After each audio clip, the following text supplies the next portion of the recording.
Bom dia, alunos. Hoje nós vamos falar sobre fisiologia humana e vamos falar um pouco sobre o sistema cardiovascular e o sistema endócrino. Primeiro vamos ver os tipos de vasos que compõem o sistema circulatório humano. O primeiro tipo é o tipo de vaso chamado de artéria. A artéria é todo vaso que parte do coração, levando sangue para todas as partes do corpo. Geralmente, pelas artérias circula sangue arterial, mas nós vamos ver já exceção.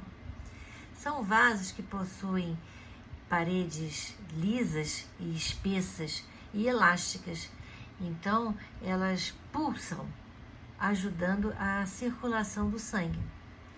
Transportam sangue sob alta pressão e sempre nos livros você vai ver que estão representadas pela cor vermelha. Por quê? Como eu falei, geralmente por elas circula sangue arterial.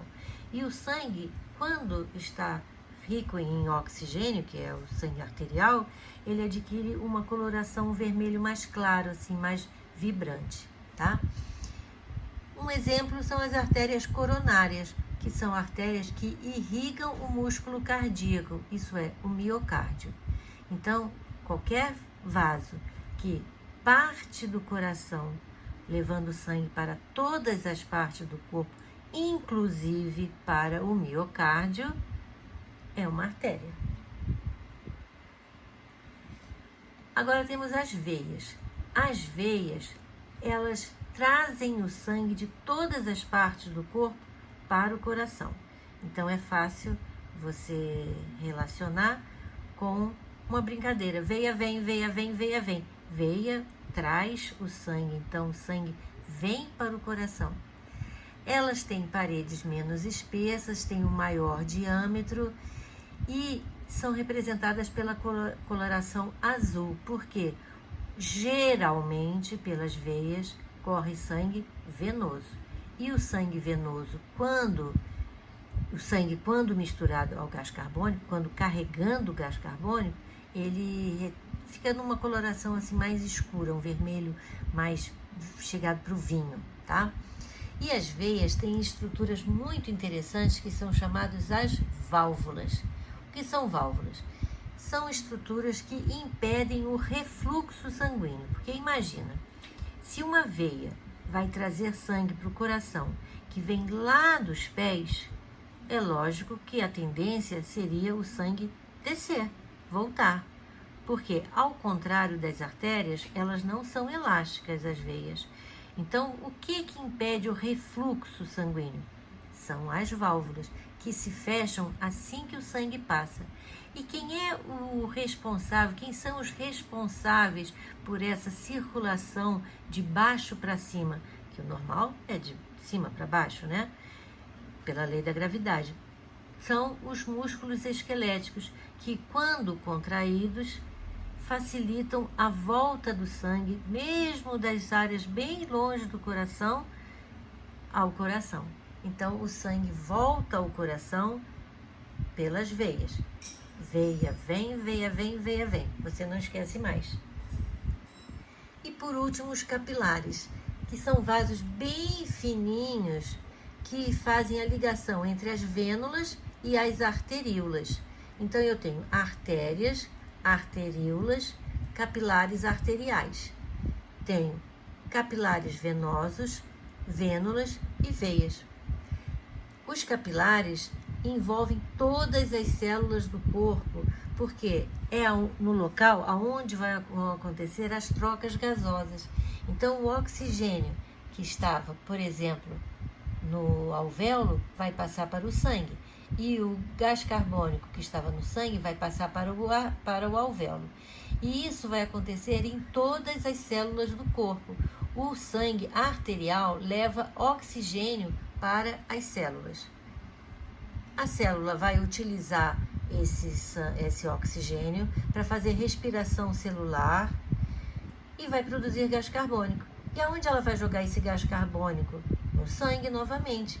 Então, o sangue agora vai chegar lá no alvéolo pulmonar, a gente vai ver mais tarde, quando falarmos de respiração, do sistema respiratório, tá? Então, quando o sangue chega lá no alvéolo, cheio de gás carbônico, ele vai liberar esse gás carbônico para o alvéolo e o ar vai ser expirado e ao mesmo tempo o ar vai ser inspirado e o oxigênio que chegou aqui no alvéolo pulmonar vai se combinar com a hemoglobina e o sangue que era venoso aos poucos vai se tornando arterial. Nós vamos voltar a falar sobre isso. Esse fenômeno acontece nos alvéolos pulmonares e se chama hematose. Aqui está desenhado um tecido qualquer, tá? Então, o sangue vem arterial, que eu utilizo a cor azul,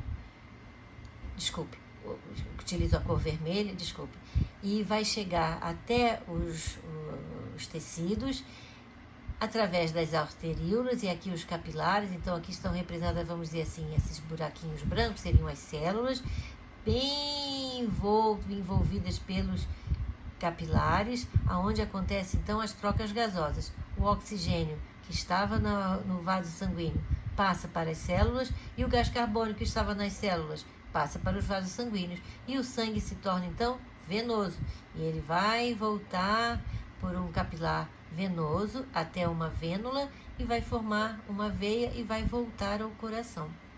Então, essa passagem de oxigênio e nutrientes para as células e excretas e gás carbônico para o sangue acontece a nível de capilar sanguíneo.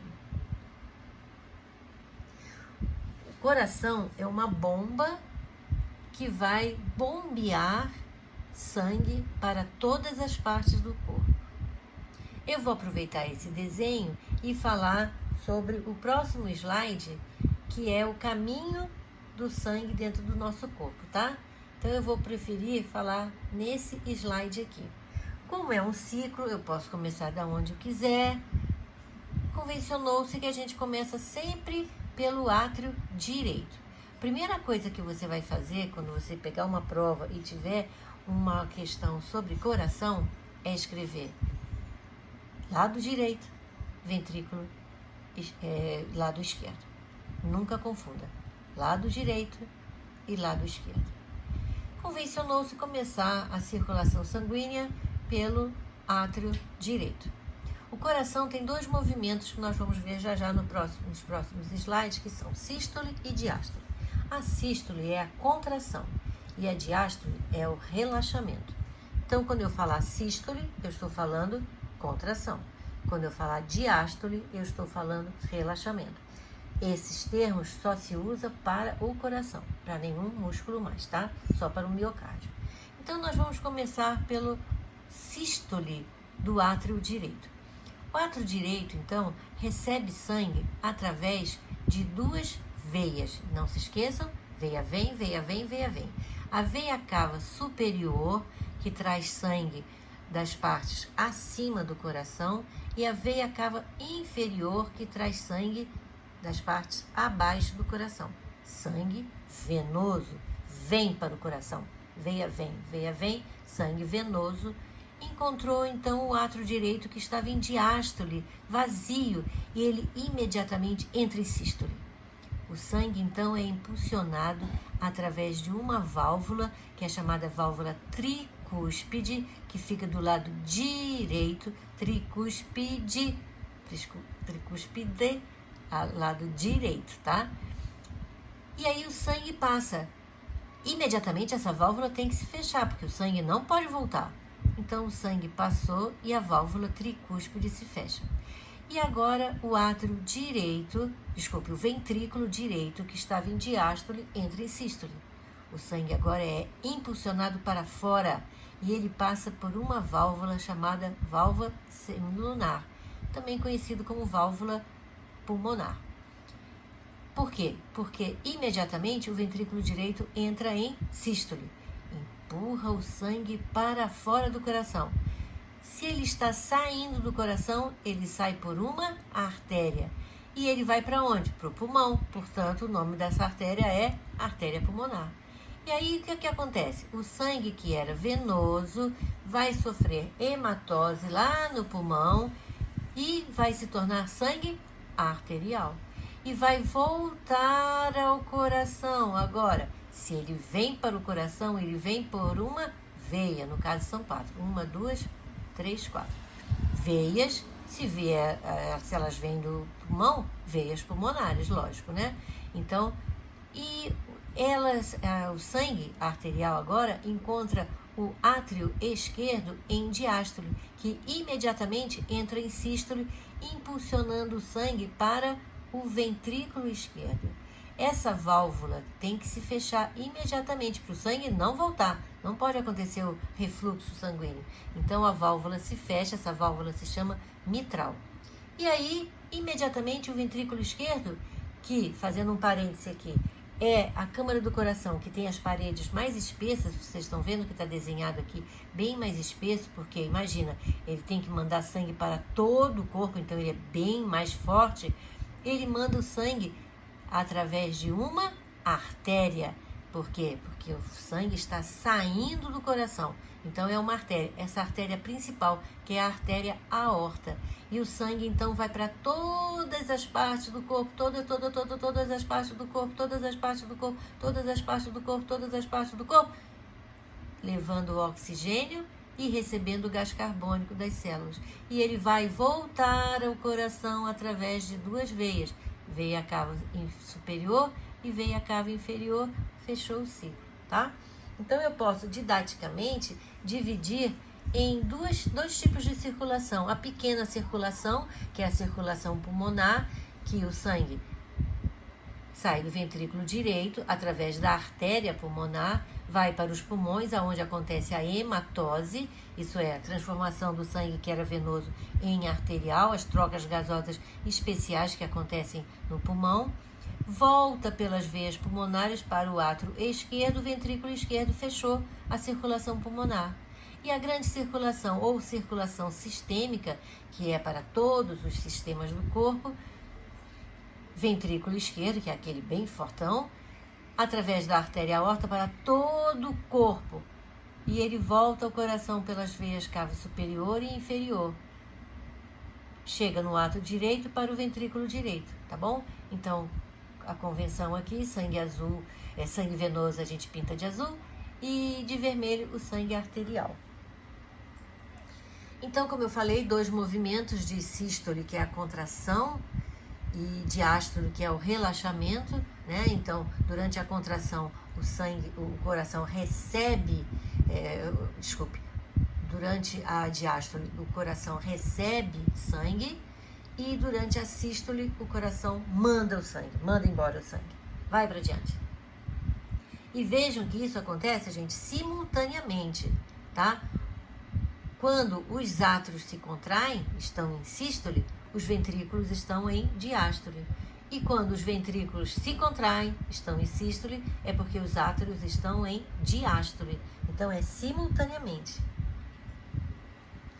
Você pode medir a frequência cardíaca de uma pessoa, um adulto em repouso, tem aproximadamente de 70 a 80 batimentos por minuto. Você pode medir seus batimentos cardíacos facilmente. E isso é controlado por uma região especial no coração, que fica aqui, ó, no átrio direito, que é chamado nó sinoatrial ou marca-passo.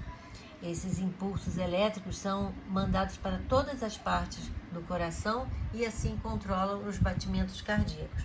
O controle dos batimentos cardíacos é independente da nossa vontade. Os batimentos cardíacos são controlados pelo sistema nervoso autônomo.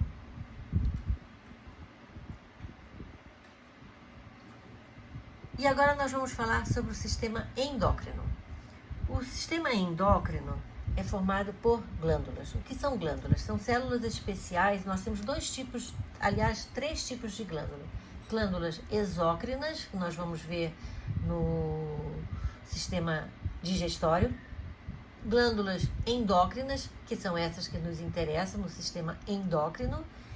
E glândulas mistas, como por exemplo a gente vai ver o pâncreas, que tem as duas funções, né?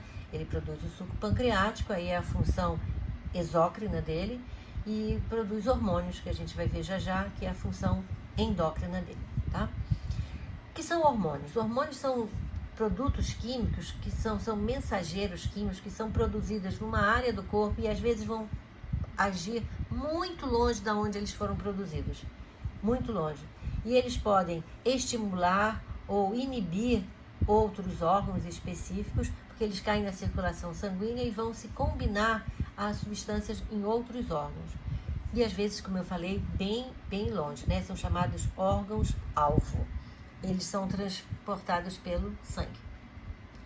Primeira glândula que a gente vai ver é chamada glândula mestra, apesar dela ser pequenininha, do tamanho de uma ervilha, né? Ela fica lá no meio do encéfalo, é a hipófise. Ela é dividida em duas partes, a adenohipófise, que é a hipófise anterior, também chamada de pituitária. Ela produz um hormônio muito importante, que é o hormônio do crescimento, também chamado de somatotrófico ou somatotrofina. Esse hormônio do crescimento, ele é produzido em grande quantidade em crianças. E ele promove o crescimento de cartilagens e ossos, né? E estimula a síntese de proteínas, tá bom?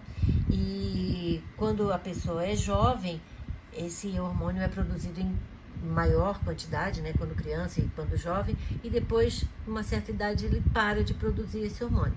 Quando a pessoa produz pouco hormônio quando criança, ela pode ter nanismo, e quando ela produz muito hormônio, ela pode ter o chamado gigantismo. Mas, às vezes acontece da hipófise ficar meio assim perdida, e por algum problema, ela começar a produzir somatotrófico depois da pessoa adulta. E aí, infelizmente, ela não causa o crescimento geral do corpo da pessoa. Ela cresce somente, ela produz o crescimento somente de extremidades do corpo, tipo a mão, a testa, o queixo. E é chamado de acromegalia, tá bom? Hoje, graças à modificação genética de bactérias, como eu falei na aula de bactérias, o somatotrófico pode ser produzido artificialmente. E as pessoas que nascem com uma produção baixa de somatotrofina, por algum motivo, né, elas podem fazer tratamentos utilizando o somatotrófico. E isso fez com que baixasse um pouco o preço do somatotrófico, porque ainda é caro, mas era muito mais caro esse tratamento, tá? Outro hormônio é a ocitocina.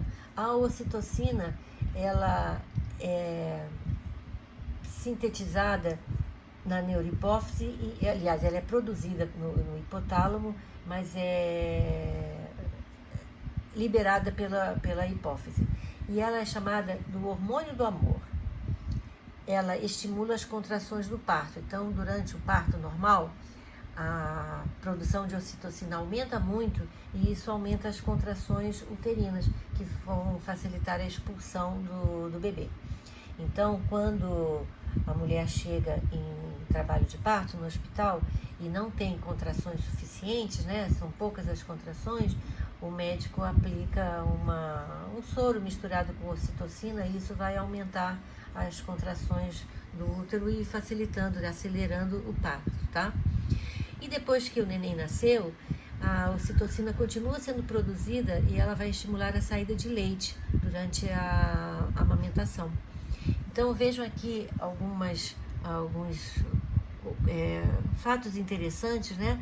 Que durante a amamentação há uma relação uma proximidade muito grande entre a mãe e seu bebê, né? Começa com as trocas de olhares e aí a mãe produz mais ocitocina, né? O impulso do cérebro estimula a produção de ocitocina e aí aumenta a concentração de ocitocina no sangue e isso facilita a saída do leite. Não que a ocitocina vá produzir leite, não, mas ela estimula a liberação do leite e ao mesmo tempo ela produz a contração uterina. Então o que acontece? Durante o aleitamento, muitas mulheres podem sentir um pouquinho de cólica, porque o que é a cólica? É a contração do útero, né? Mas é uma coisa assim, bem leve, né? Que é totalmente superada pelo prazer de amamentar e esse contato que a mãe tem com o filho. E essa contração uterina é muito boa, porque a amamentação, a gente sempre fala que a amamentação faz muito bem para o feto, para o bebê. Faz muito bem, super bem. É a primeira vacina, entre aspas, né, que o neném recebe. Mas também faz muito bem para a mãe, por vários motivos. Principalmente quando ela tem parto normal, que essa produção de ocitocina vai fazer com que o útero se contraia e mais facilmente faça assim uma limpeza, vamos dizer assim, uma eliminação de sangue, alguma coisa que possa ter ficado no útero durante o parto, né? E também o útero está contraído, é como se você estivesse malhando o seu útero, veja que coisa maravilhosa, né? Então essa contração do útero é muito importante para as mulheres depois do parto, né? Durante o aleitamento, não é só para o neném. A amamentação não faz bem só para o neném também não, faz bem para a mãe também. Outro hormônio é o ADH, que é também chamado de vasopressina. O ADH, ele é liberado quando o volume sanguíneo cai abaixo de um nível determinado, tá? Ele estimula a reabsorção de água pelos túbulos renais. Então, ele estimula os rins a reabsorverem a água. Atenção que eu falei reabsorção, né? Nos rins, a gente reabsorve. A gente absorve no intestino. E ele diminui o volume de urina. Por quê? Porque tem pouca água no sangue, então eu vou economizar água, né? Então a urina fica mais concentrada, tá? Ele também aumenta a pressão arterial. Por quê? Porque ele promove a contração dos vasos sanguíneos, das artérias. E uma substância que interfere na produção de ADH é o álcool. Por isso que porque o álcool faz o seguinte, o álcool inibe a produção de ADH. Aí a pessoa elimina mais água pela urina. Por quê? Porque diminui a reabsorção de água pelos rins. Então, quando a pessoa bebe bebida alcoólica, ela vai mais vezes ao banheiro para eliminar água, né? Do que ela iria se ela não tivesse bebido álcool, tá? Por quê? Porque diminui a produção de ADH e assim diminui a reabsorção de água pelos rins. Agora vamos falar de outra glândula, que é a tireoide, que é essa glândula que fica aqui na região do pescoço, aqui, tá? Fica aqui envolvendo a laringe. Ela produz dois hormônios, T4, tiroxina, e o T3, triidotironina, desculpe.